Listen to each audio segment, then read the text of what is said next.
everybody. How many people were here to see me the last time I spoke here? About the yoga, right? Okay, so probably 1/3 of you were not here. Okay, so I'll give 2 or 3 minutes worth of this sermon that I'm doing today is kind of a follow-along to that one. So I'll just talk about the yuga for a moment. The yuga is the 26,000-year cycle that we're in, caused by us revolving around another planetary system that we can't see, but the ancient seers knew about. And as we get closer to that planet, the energy level on our planet rises and we become more knowledgeable, more in tune with God. And we are coming out of the trough, the worst part of our experience as humans. And so I was kind of flipping back and forth on, well, how much should I go over that, knowing that most of you have already heard that portion of this. But to make a long story short, we at one time were far more evolved than we are now. Not evolved, I shouldn't say evolved. We were far more in tune with spirit than we are now. And that is by design. And that the universe has us going through this 26,000-year cycle, of which the trough is when we are at our absolute most ignorant and worst, in which we are now emerging out of. And so we had a bunch of avatars, of which the ones that we're most familiar with, Siddhartha Gautama, the Buddha, Jesus, and the Prophet, Muhammad. Thank you. Those are the ones that we're most aware of, but they weren't the only ones. There were plenty of avatars, just not all of them got that kind of exposure. But all they were trying to do was prepare us for what we just went through, which was the dark times.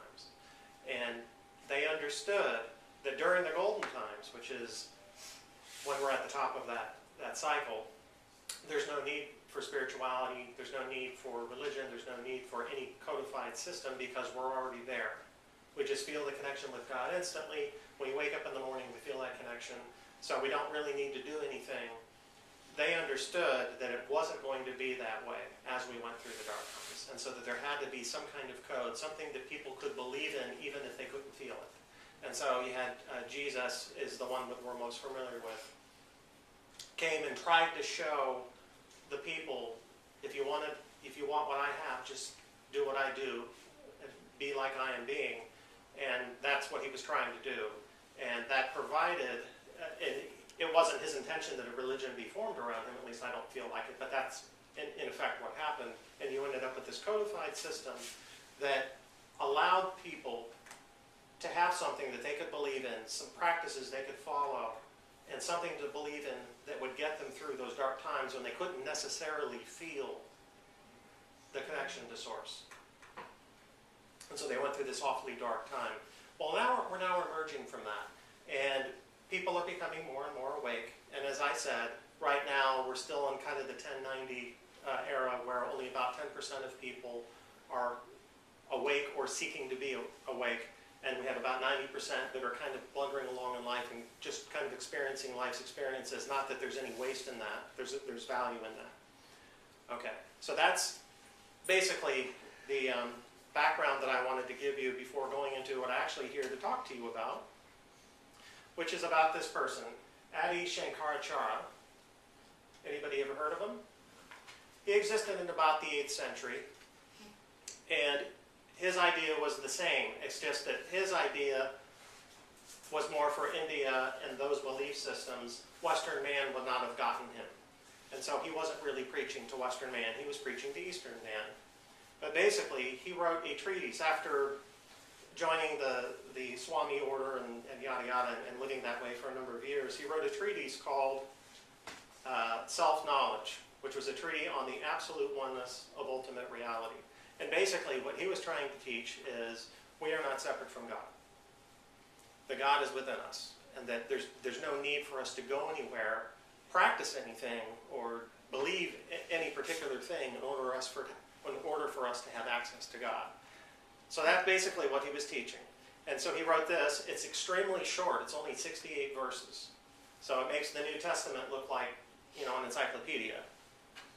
But then Roy Eugene Davis, who's my guru, did a commentary on that 68-verse treatise because Western man sometimes has a problem we sometimes have a problem wrapping our mind around the idea that God is within us. And so he wrote that. But he also, first of all, he was appealing to Eastern man, not Western, but the other thing was he was also appealing to people who were like him, who were near awakened or very close to it.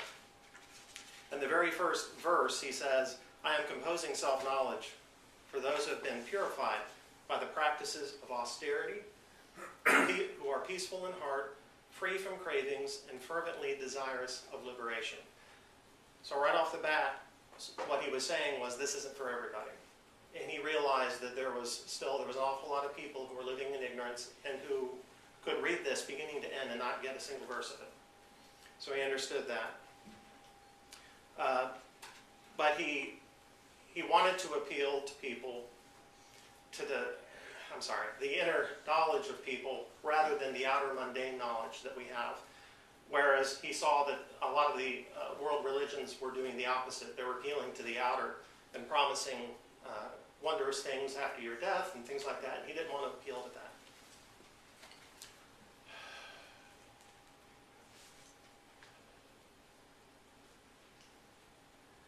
Sorry. For some reason, I'm having an anxiety attack. Oh, stop. How's that? You're among friends. That's right. We know you. Very much. So what he was teaching, okay, now I'm starting to calm down. Thank you. Is that what he was trying to teach was liberation of consciousness, the same thing that my guru was trying to teach. And what is liberation of consciousness? Because you hear that occasionally, and as Westerners, we don't really get that. We think that that means that we're seeking. That's not really real. Just seeking liberation doesn't mean that you're liberated. Just seeking to be awake doesn't mean that you're awake. So what does liberation of consciousness look like? It's freedom from the cycles of the universe. It's freedom from mundane circumstances. So you're no longer attached to the world, you're just in it. And we've heard that term before, right? Yes. Being in the world but not of it, or something similar to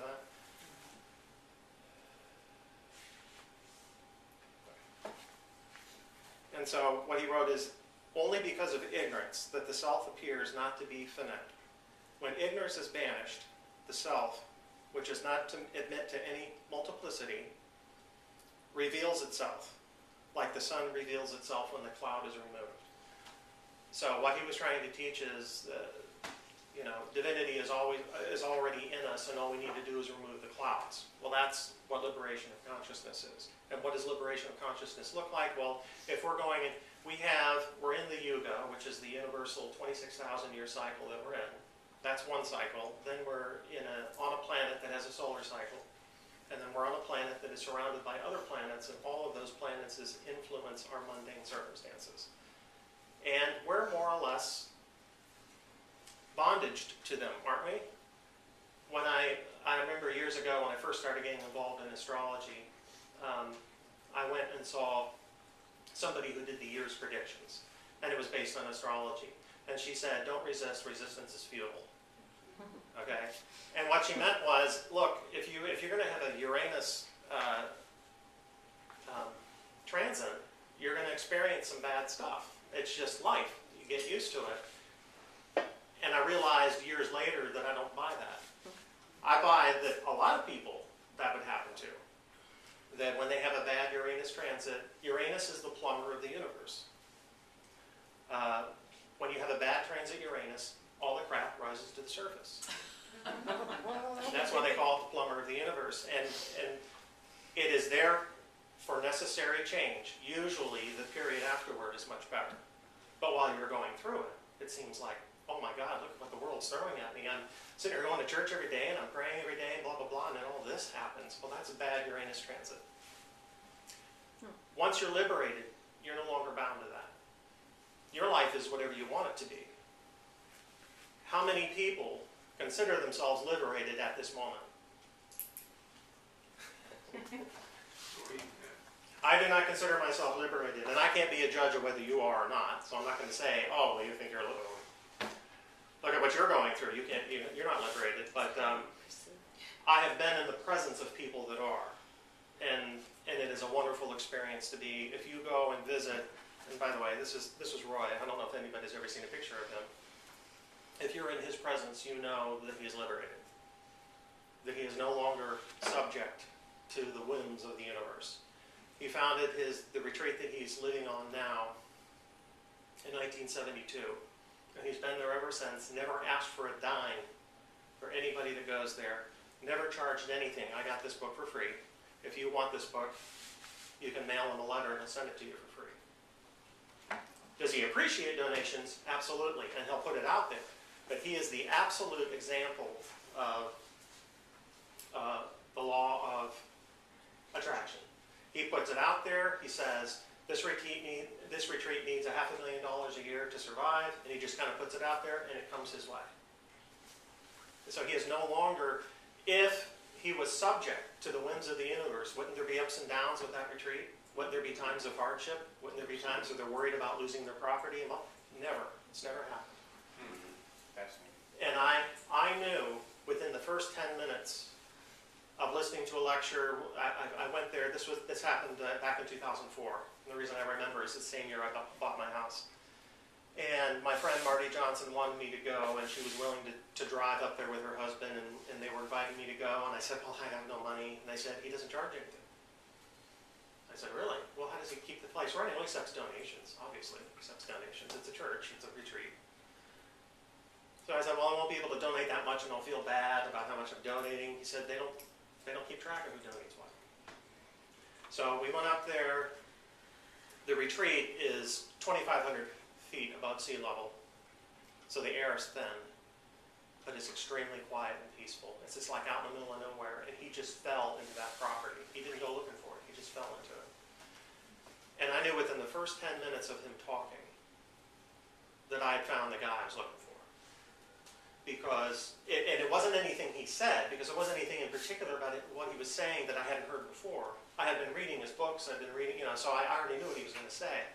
But there was no ego there, and you could just see there was no ego. Now, he does have an ego. We all have an ego. Liberation of consciousness doesn't mean we get rid of our egos. We need our ego to communicate with other people. And when he's just being social, he'll laugh, he'll tell jokes just like anybody else. But when it comes to the serious stuff, the ego goes out the door. And you can just see there's nothing there except truth. And that is someone who was liberated. And that was what hooked me into wanting to be around him. Not because of anything in particular he said that suddenly woke me up. Because at the end of the day, everything he says is only words, right? He was teaching by example. He was saying, this is how you want to be. Now, you read some, pray more, think of God always.